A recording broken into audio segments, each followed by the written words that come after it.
गजब स्टाइल गजब स्माइल मोर तो बोला कि देखी तोर प्रोफाइल सुनना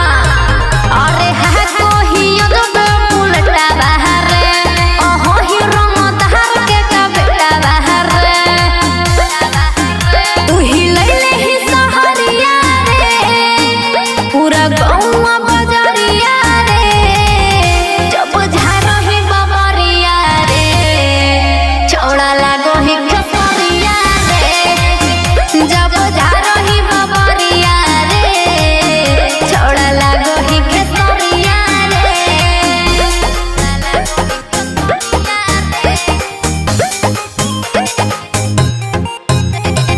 म्यूजिक बाय मणिकांत सुगुन। हे बाबू सुन तू ही मोर जनवा रे तू ही परनामा बन गेन ही छौड़ा हमर दिल के